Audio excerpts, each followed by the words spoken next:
Éxodo capítulo 17, vamos a considerar desde el versículo 1 en adelante. Toda la congregación de los hijos de Israel partió del desierto de Sin por sus jornadas conforme al mandamiento de Jehová, y acamparon en Refidín, y no había agua para que el pueblo bebiese. Y altercó el pueblo con Moisés, y dijeron: Danos agua para que bebamos. Y Moisés les dijo: ¿Por qué altercáis conmigo? ¿Por qué tentáis a Jehová? Así que el pueblo tuvo allí sed, y murmuró contra Moisés, y dijo: ¿Por qué nos hiciste subir de Egipto para matarnos de sed, a nosotros, a nuestros hijos y a nuestros ganados? Entonces clamó Moisés a Jehová, diciendo: ¿Qué haré con este pueblo? De aquí a un poco me apedrearán. Y Jehová dijo a Moisés: Pasa delante del pueblo y toma contigo a los ancianos de Israel, y toma también en tu mano tu vara con que golpeaste el río, y ve. He aquí que yo estaré delante de ti, allí sobre la peña en Horeb, y golpearás la peña, y saldrá de ella aguas, y beberá el pueblo. Y Moisés lo hizo así en presencia de los ancianos de Israel. Y llamó el nombre de aquel lugar Masá y Meriba, por la rencilla de los hijos de Israel, y porque tentaron a Jehová, diciendo: ¿Está pues Jehová entre nosotros o no? Entonces vino Amalec y peleó contra Israel en Refidín. Y dijo Moisés a Josué: Escógenos varones y sal a pelear contra Amalec. Mañana yo estaré sobre la cumbre del collado y la vara de Dios en mi mano. E hizo Josué como le dijo Moisés, peleando contra Amalec, y Moisés y Aarón y Hur subieron a la cumbre del collado. Y sucedía que cuando alzaba Moisés su mano, Israel prevalecía, mas cuando él bajaba su mano, prevalecía Amalec. Y las manos de Moisés se cansaban, por lo que tomaron una piedra y la pusieron debajo de él, y se sentó sobre ella. Y Aarón y Hur sostenían sus manos, el uno de un lado y el otro de otro. Así hubo en sus manos firmeza hasta que se puso el sol. Y Josué deshizo a Amalec y a su pueblo a filo de espada. Y Jehová dijo a Moisés: Escribe esto para memoria en un libro, y di a Josué que raeré del todo la memoria de Amalec de debajo del cielo. Y Moisés edificó un altar y llamó su nombre Jehová Nisi. Y dijo: Por cuanto la mano de Amalec se levantó contra el trono de Jehová, Jehová tendrá guerra con Amalec de generación en generación. Acabamos de terminar el capítulo 17. Ese capítulo era cortico, solo tiene 16 versículos. Fue un capítulo rápido. Entonces, como ya terminamos, entonces pues vamos a orar y mañana nos vemos a la misma hora. Es una broma. Acaba de terminar el capítulo, pero ahora vamos a mirar sus versículos. ¿Qué dice cada versículo de los que acabamos de leer? Son muy cortitos. Al principio, ¿qué pasó? Al principio estábamos viendo qué sucedió al principio. El pueblo, ¿qué está haciendo? El pueblo se está otra vez quejando. Otra vez. Ya Moisés les había dicho que la queja de ellos no era contra ellos. Y le dijeron así: ¿nosotros qué somos? La queja de ellos era ni más ni menos contra Dios. Pero aquí otra vez se están quejando. Otra vez. Ahora, ¿qué es lo que hace que una persona se queje? ¿Qué es lo que hace que una persona mire la situación? Pues sencillo, al decir que mira la situación ya estamos dando la respuesta. La persona no mira a Dios. Si las personas miran a Dios, no sale queja de ellos. ¿De quién sale queja? De la persona que no está mirando a Dios. Quien no tiene la mirada en Dios, inevitablemente va a experimentar queja, incomodidad, inconformidad. Ellos, ¿qué usaron o a qué apelaron ellos para tomar la decisión de pronto pensar lo que estaban pensando? Si miramos con lógica, en un desierto se puede conseguir comida, ya no mirando espiritualmente, sino con lógica. Acordémonos que la lógica se opone a la palabra de Dios. Si miramos con lógica, De ninguna manera hay una muchedumbre podría vivir en un desierto. No tiene lógica, porque las personas diariamente necesitan muchos alimentos, mucho, mucho. Y en un desierto, ¿qué se iba a conseguir? Ni siquiera conseguían agua. Dios les permitía varios periodos en los cuales ellos no encontraban agua, ya ese es el segundo, y ellos no encontraban agua, entonces ellos murmuraban. ¿Y qué decían automáticamente? La lógica les decía, es imposible que esta muchedumbre pueda ser alimentada en un desierto. No tiene sentido, ni siquiera pensar que puedan ser alimentados en el desierto. ¿Quién puede sobrevivir en un desierto? Si aún una sola persona, dos personas no pueden, ahora una muchedumbre, y con sus esposas, con sus hijos, ¿cómo pueden sobrevivir?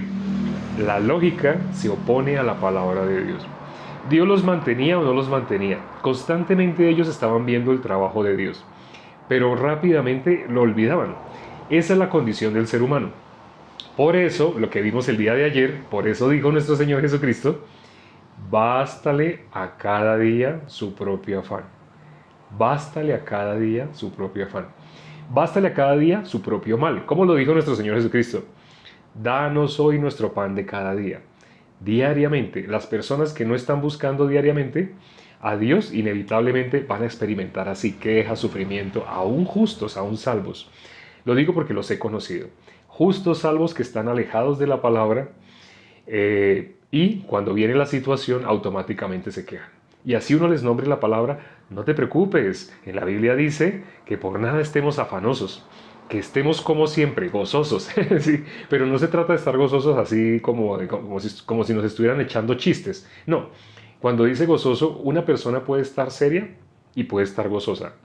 Porque el gozo, ¿de dónde viene? Primero que todo, de la obra más grande y el milagro más grande que fue la obra de nuestro Señor Jesucristo. Por eso dice, estad siempre gozosos. Él ya solucionó todo. En la vida de un justo, en la vida de ustedes, ese es un secreto, si no lo sabían, hoy lo van a saber, en la vida de ustedes ya todo está solucionado. Ya ustedes no necesitan preocuparse. Bueno, ahora tampoco estoy diciendo que entonces se dediquen a la carne. Si una persona, si un terreno, si un terreno se queda solo durante un tiempo, ¿qué le sale a ese terreno? ¿No le sale maleza? Le salen espinos, abrojos. La tierra que se quede sola, es decir, sin labrador, inevitablemente le va a salir maleza, espinos, así. Así también pasa con el corazón del ser humano. Cuando dijo nuestro Señor Jesucristo, danos hoy nuestro pan de cada día, la palabra dice, bástale a cada día su propio mal. Nuestro Señor Jesucristo lo dijo así, danos hoy nuestro pan de cada día. ¿Por qué? Es necesario que diariamente escuchemos la palabra, diariamente busquemos a Dios.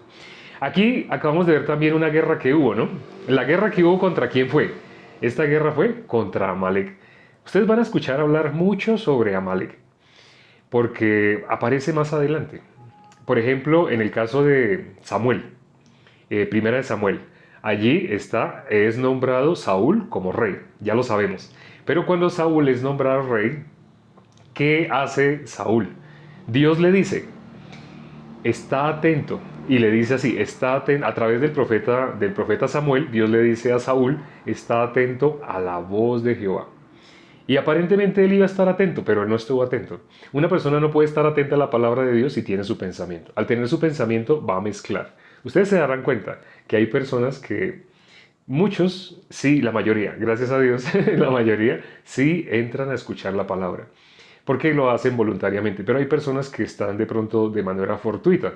De pronto están mirando chistes en TikTok y les sale la invitación al en vivo. Entonces ellos entran, pero ellos están acostumbrados al en vivo de otra manera. Es decir, a un en vivo en el cual ellos hacen preguntas, cualquier cantidad de preguntas y se les va contestando. En este caso, pues yo ni siquiera estoy leyendo las preguntas. Ustedes pueden, cuando alguien entre a hacer preguntas, ustedes le pueden escribir, redacten un mensaje y téngalo copiado. Denle copiar. Con eso, cuando una persona entre a hacer preguntas, ustedes le pueden, ese mensaje que hayan redactado, pregúntele en el último video que se subió a TikTok, el video de hoy. Bueno, hoy no se ha subido, se subió ayer. Ahorita que tenemos que subir el video de hoy. No se ha subido porque el video de ayer fue viral. Bueno, no viral.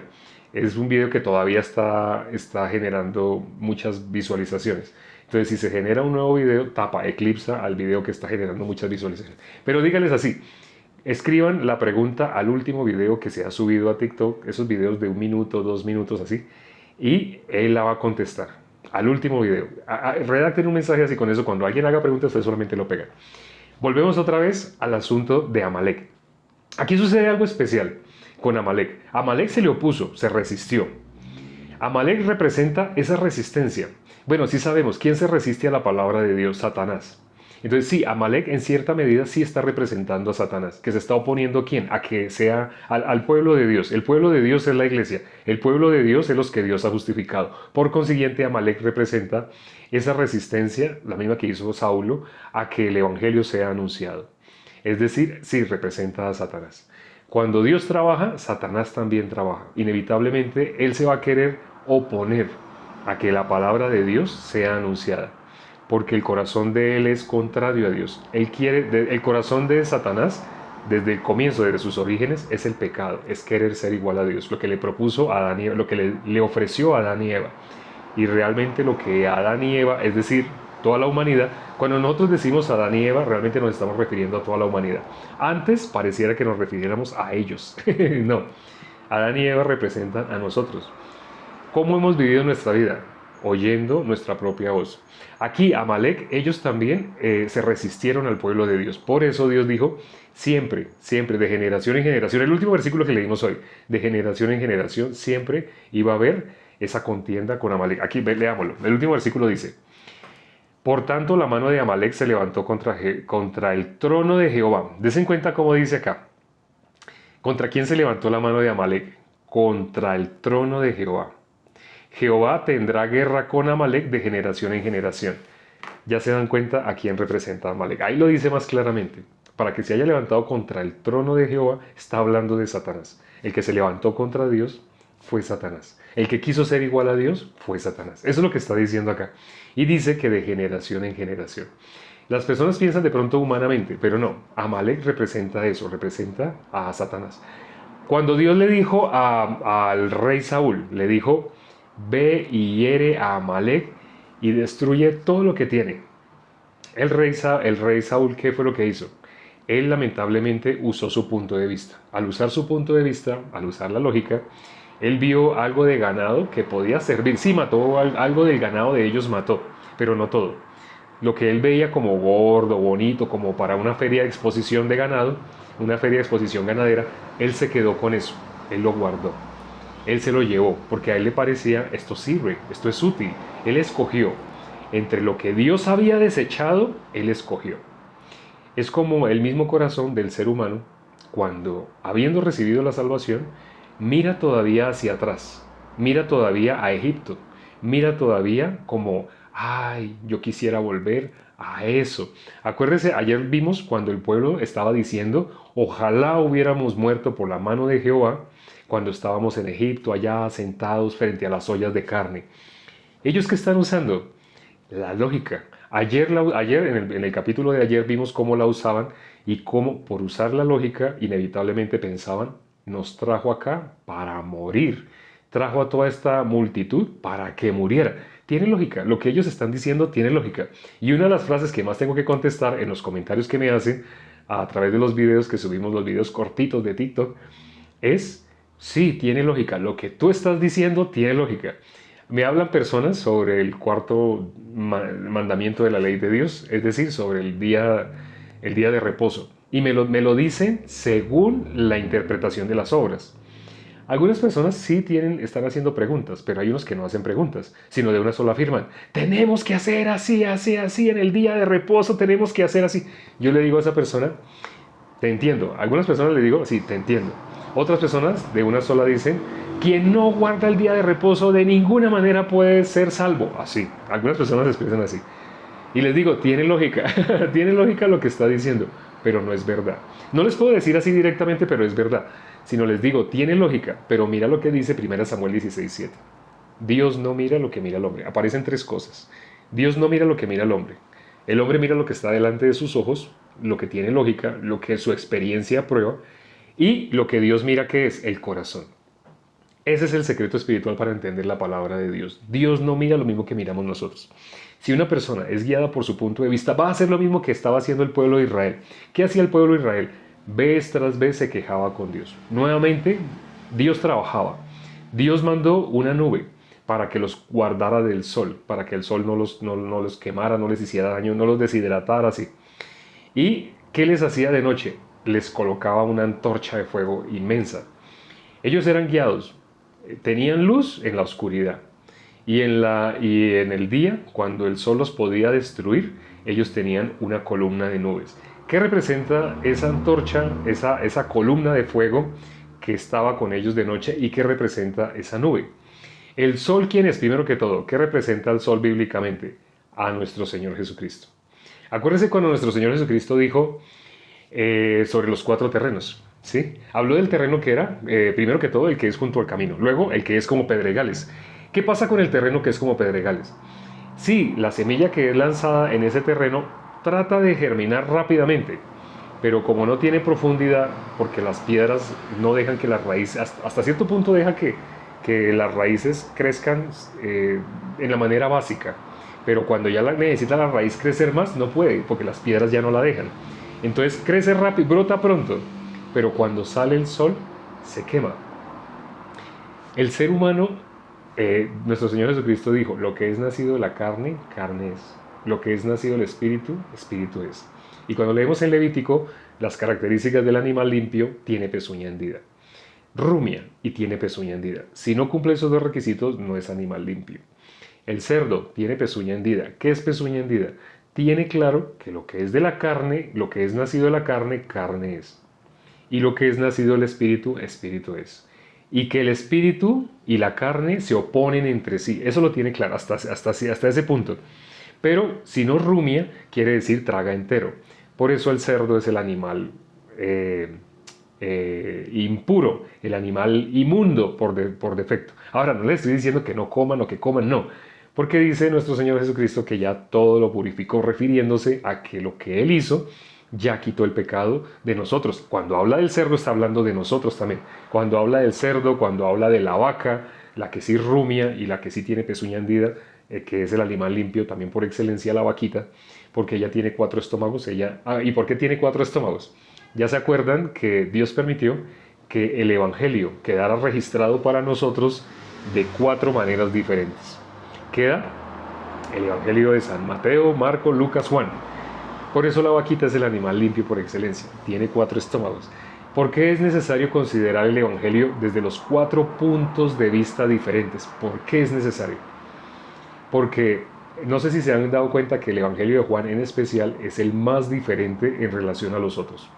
Los otros tienen algunas similitudes, es más, algunos pasajes son casi paralelos.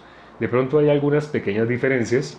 Si fueran exactamente iguales, sería dudosa la veracidad, como lo dice en la película que vimos hace poquito. El testimonio, por ejemplo, de las mujeres que fueron. ¿Cuántas fueron? En un evangelio dice, parece que se nombrara a diferentes, pareciera que se nombrara a diferentes, pareciera que hubiera contradicciones, pero precisamente en el video se aclara, cuando se estudia un caso legal, es sospechoso si siempre dicen lo mismo. Es importante que la raíz sea exactamente la misma, pero si los detalles que dan las personas son los mismos, digamos que se está investigando un asesinato, el que está investigando piensa, ellos se pusieron de acuerdo. Porque date cuenta que después de que nombran esto, tienen en orden lo que van a nombrar. Eso es sospechoso. Entonces, por eso Dios permitió 4 puntos de vista diferentes explicando el mismo evangelio. ¿Y qué es lo importante? En la esencia del evangelio. Sí, hay detalles que parecieran como no contradictorios. Pareciera como si no se hubieran puesto de acuerdo, pero es que esa es la idea. No tenían que ponerse de acuerdo porque son 4 puntos de vista totalmente diferentes. Acá, el pueblo de Amalek, ya sabemos, representa a Satanás. La columna de fuego, la columna de nube, ¿qué representa? Si el sol es nuestro Señor Jesucristo, representa a nuestro Señor Jesucristo, el ser humano en su condición natural, es decir, naciendo destituido de la gloria de Dios, en su condición natural es estando destituido de la gloria de Dios. Si el ser humano estando en su condición de estar destituido de la gloria de Dios se presentara delante del sol, inevitablemente el juicio, ¿qué diría? A la condenación eterna. Lo dijo nuestro Señor Jesucristo. Muchos en aquel día me dirán, Señor, Señor, pero ¿qué les va a decir nuestro Señor Jesucristo? Yo nunca los conocí. Eso es lo que representa en ese caso la columna, la nube. La nube es, por consiguiente, la palabra. ¿Y la nube de qué está hecha? De agua, ¿sí? La palabra es la que entre Dios y nosotros actuó como mediadora. ¿Quién es la palabra? En el principio era el verbo era Dios, el verbo era con Dios y el verbo era Dios. Y en el versículo 14 de Juan 1 dice, y aquel verbo se hizo carne y habitó entre nosotros. Sí, nuestro Señor Jesucristo dijo, las palabras que yo os he hablado son espíritu y son vida. La palabra realmente es nuestro Señor Jesucristo, por eso Él es el verbo. Esa columna representa ese mediador entre Dios y nosotros. ¿Qué representa la luna? Bueno, en ese caso no, la luna no es necesario que la expliquemos acá. ¿Qué representa entonces la columna de fuego de noche? Él es la luz que realmente nos guía. Lo que dice Juan 1, también tenemos que inevitablemente mirar Juan 1 y Génesis 1. ¿Qué dice Juan 1? Juan el Bautista, él no era la luz. Él fue enviado para dar testimonio de la luz, pero él mismo no era la luz. ¿Quién es la luz? Nuestro Señor Jesucristo. La luz verdadera que alumbra a todo el mundo es nuestro Señor Jesucristo. Entonces, eso es lo que representa la columna de fuego, eso es lo que representa la nube. En ambos casos, igual representa la luz que nos guía y representa la palabra que nos guía. Lámparas a mis pies tu palabra y lumbrera a mi camino, dice el Salmo 119. Se está refiriendo a nuestro Señor Jesucristo. Por todo lado aparece la sombra de nuestro Señor Jesucristo. No sé si se dieron cuenta que aquí aparece la peña de Oreb.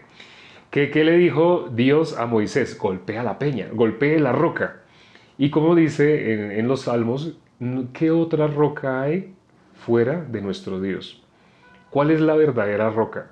Algunas religiones dicen, la roca es Pedro. No, por no considerar el contexto completo, piensan que la roca, que cuando Jesús dijo, en el versículo 18 de Mateo 16, cuando dijo, tú eres Pedro y sobre esta roca edificaré mi iglesia, parece que le estuviera diciendo a Pedro que sobre él. Pero cuando miramos los versículos anteriores, sabemos que está refiriéndose a esa declaración que dijo Pedro, que Dios dijo, eso no te lo reveló carne ni sangre, sino mi Padre que está en los cielos. Se está refiriendo a nuestro Señor Jesucristo. Entonces, ¿quién es la roca? Bíblicamente, la roca es Dios. Sí, la roca es nuestro Señor Jesucristo. La roca sobre la cual es fundamentada la iglesia es ni más ni menos que nuestro Señor Jesucristo. No un hombre. Es más, si ustedes miran ese mismo capítulo 16 de Mateo, en el versículo 18, pareciera que le estuviera diciendo a Pedro que Él es la roca. Pareciera. Pero si ustedes miran en el versículo más adelantito, el versículo 23, ¿qué le dice nuestro Señor Jesucristo a Pedro? Apártate de mí, Satanás. ¿Sobre Satanás iba a fundar la iglesia? No. Está diciendo que sobre él edificará la iglesia. Porque únicamente la iglesia puede ser edificada así. Cuando leímos a Letica al principio leímos lo de la peña de Oreb, lo de la peña, ¿sí? Que él la golpeó para que saliera agua. El pueblo murmuraba y Moisés que dijo, ¿a poco? Dentro de poco, falta poco para que este pueblo me apedree. Porque ellos manifestaban así, queja. ¿Qué hay en el corazón de una persona que se está guiando por la lógica, que se está guiando por el punto de vista? Hay muerte. Si nuestro punto de vista está afectado por la ciencia del bien y del mal, si nuestro punto de vista está afectado por la lógica, cuando digo lógica realmente estoy hablando de la ciencia del bien y del mal, sino que es un lenguaje que nosotros entendemos pero el común de las personas no maneja o no conoce. Cuando le decimos la ciencia del bien y del mal, ¿usted de qué me está hablando? Bueno, la lógica, pero es eso. La lógica es la ciencia del bien y del mal. Lo que a nuestro punto de vista entendemos como bueno, como verdadero, como correcto. Y lo que vemos como malo, desagradable, así. Pero nosotros, el justo, no vive por vista, vive por fe. Cuando miramos al comienzo de este versículo, vamos a leer el versículo 1. El versículo 1 de este capítulo, que hoy precisamente terminamos, ¿qué dice el versículo 1? Dice, toda la congregación de los hijos de Israel partió del desierto de Sin por sus jornadas, conforme al mandamiento de Jehová. Acuérdense, aquí otra vez aparece la palabra mandamiento. Pero cuando dice mandamiento se está refiriendo a la palabra. Porque estamos en el capítulo 17 y faltan 2 capítulos para que realmente el pueblo le pida a Dios los mandamientos. En el versículo 20 de Éxodo, Dios manda los mandamientos, pero aquí ya aparece, en el mismo versículo 1, Alguien hoy me preguntó precisamente sobre el capítulo anterior, donde aparece también la palabra mandamiento, mi ley. ¿Hasta cuándo no van a guardar mis mandamientos, mis leyes? Se está refiriendo a creer en la palabra. Dios decía una cosa y el pueblo la podía recibir, no la podía recibir. Le incluía su pensamiento. No sé si se acuerdan que en la ley aparecía una persona que fue a recoger leña. Esa persona fue a recoger leña. Y cuando era un día de reposo, y el día de reposo, estando recogiendo leña, ¿qué se le dijo? Cuando lo cogieron, lo sorprendieron recogiendo leña, lo llevaron y le dijeron a Moisés, ¿qué hacemos con él? Porque hasta ese momento no se sabía qué se debía hacer con aquel que violara el día de reposo. Entonces Moisés dijo, no sé, vamos a preguntarle a Dios. ¿Y saben qué dijo Dios? Yo sé que esto a más de uno lo va a asustar, pero no se preocupen. Lo vamos a leer, pero por ahora no se preocupen, no se preocupen. Dios dijo, irremisiblemente muera. ¿Y qué hicieron con ese hombre? Lo apedrearon. Dios dijo que toda la congregación lo apedreara. Él murió. Uno pensaría, uy, pero solo recogió, pues se agachó y recogió un palito en el día de reposo. No fue por recoger el palito. ¿Saben por qué fue? Ayer lo leímos en el capítulo 16. Dios había dicho que no salieran de su casa a recoger maná. Cuando cuando una persona recoge leña, ¿por qué recoge leña? No recoge leña para cocinar. Pero ¿por qué Dios qué había dicho? No lo hagan, no lo hagan. Y el pueblo lo hacía. Y dice, muchas personas salieron a recoger maná. Y en el momento que salieron a recoger maná, no lo hallaron. Dios había dicho que no iban a hallar. Ya se los había dicho, pero ellos no lo habían oído. ¿Cuál es la maldad para Dios? Ya algunos conocen, algunos se saben ya de memoria porque lo hemos visto muchas veces. Jeremías 2:13, que dice, dos males ha hecho mi pueblo, me dejaron a mí, fuente de agua viva. Ya saben que es el agua, la columna de nube, la palabra de Dios. ¿Qué es dejar a Dios? Dejar la palabra. ¿Cuándo alguien deja la palabra? Cuando crea su punto de vista. Dios les dijo, no salgan ese día, pero ellos salieron. No salgan ese día a recoger, ellos salieron. No está diciendo que guardar el día de reposo sea quedarse encerrado en la casa, no. Está diciendo es, confíen en mí. Yo les dije que no iban a recoger pan, no iban a recoger el pan que mandó Dios del cielo. Entonces, solamente escuchen y hagan caso. O sea, ¿cuán difícil es hacer caso? Acuérdense quienes hicieron caso y vieron la gloria de Dios. Hay dos personas, precisamente en Juan 2, cuando se realizan las bodas de Caná de Galilea, esos sirvientes, ellos fueron testigos de la obra de Dios. ¿Dios qué les dijo? ¿Qué le dijo nuestro Señor Jesucristo? Llenad esas tinajas de agua. Ellos las llenaron. Y luego, ¿qué le dijo? Sacad y llevadle al maestresala. Ellos sacaron, pero ¿qué es lo que ellos mismos llenaron? ¿Y de qué llenaron esas tinajas? De agua. El maestresala, ¿qué es lo que debía probar? Vino. El maestresala no está esperando que le den agua, ¿sí? Porque el maestresala tiene que encargarse de que en la boda haya vino. Entonces, ellos sacaron y le llevaron al maestresala. Ellos, si hubieran únicamente creído a su punto de vista, a su lógica, ellos no le hubieran llevado al maestresala, porque el maestresala los hubiera regañado. O es más, al probar eso, hubiera escupido, les tira el vaso por la cara. Pero el maestresala no regañó a estos sirvientes, sino antes se alegró y dijo, este es el mejor vino. ¿Quiénes fueron testigos de la obra de Dios? Dos personas que no usaron su lógica. Si hubieran usado su lógica, si hubieran usado su punto de vista, de ninguna manera hubieran podido ver el trabajo de Dios. Aquí estamos viendo lo mismo. En Génesis, en Éxodo. En Éxodo 17 vemos exactamente el pueblo de Dios. A pesar de que Dios trabajaba, ellos tenían ojos para ver el trabajo de Dios. Le hicieron hasta un cántico. Bueno, se lo hizo fue Moisés. Ellos cantaron. Pero no importa si una persona repite, te amo, te alabo, te bendigo. Eso no importa. Importa es, cree la palabra de Dios. Dos males ha hecho mi pueblo. Para Dios, ¿cuál es la maldad? Dejar la palabra. La persona que no cree la palabra de Dios, esa persona entonces ¿en qué cree? Si no está creyendo la palabra de Dios, ¿en qué cree? En lo que su punto de vista le dice que está bien y que está mal. La lógica, la ciencia del bien y del mal. Vamos a dejar hasta acá, vamos a terminar, vamos a orar para terminar. Y mañana la cita a la misma hora.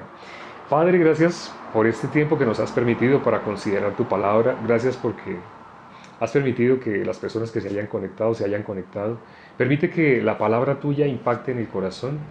Hay tanto ruido dentro de nosotros por naturaleza, dentro de nuestra carne, que quiere oponerse a que escuchemos la palabra. Aquí Amalek se estaba oponiendo al pueblo de Dios. Es sombra de que nuestros pensamientos se oponen a la palabra de Dios. Nuestra lógica, nuestro punto de vista se opone a que la palabra de Dios haga el trabajo que tiene que hacer. Quiere resistirse para que no la recibamos. Si no recibimos la palabra en el corazón, no podríamos ver el trabajo de Dios. ¿Quién puede recibir la palabra? Aquellos que tienen el mismo corazón de los siervos de las bodas de Caná de Galilea, que no usaron su lógica, no usaron su punto de vista, sino tal cual como se les dijo, hagan todo lo que les diga. Ellos hicieron todo lo que les dijo nuestro Señor Jesucristo y pudieron ver la gloria de Dios. Así también, Padre, permite que las personas que hoy se conectaron puedan desechar su punto de vista, su lógica y puedan escuchar única y exclusivamente la palabra de Dios. Te lo pedimos y hemos orado en el nombre de nuestro Señor Jesucristo. Amén. Nuestra cita, para quienes hoy de pronto vinieron por primera vez y no saben, nuestra cita siempre es a la misma hora. En ese momento han pasado aproximadamente 31, 32 minutos. Es decir, nosotros empezamos hace 31, 32 minutos, siempre terminando a la misma hora, más o menos a la misma hora. A veces terminamos a las y 33, en ese momento son las y 33, pero hay ocasiones que terminamos a las y 34 y 35. Siempre terminamos a la misma hora y siempre empezamos 33, 34, 35 minutos antes, a veces 30. Nos vemos mañana, no se lo pierdan, chao.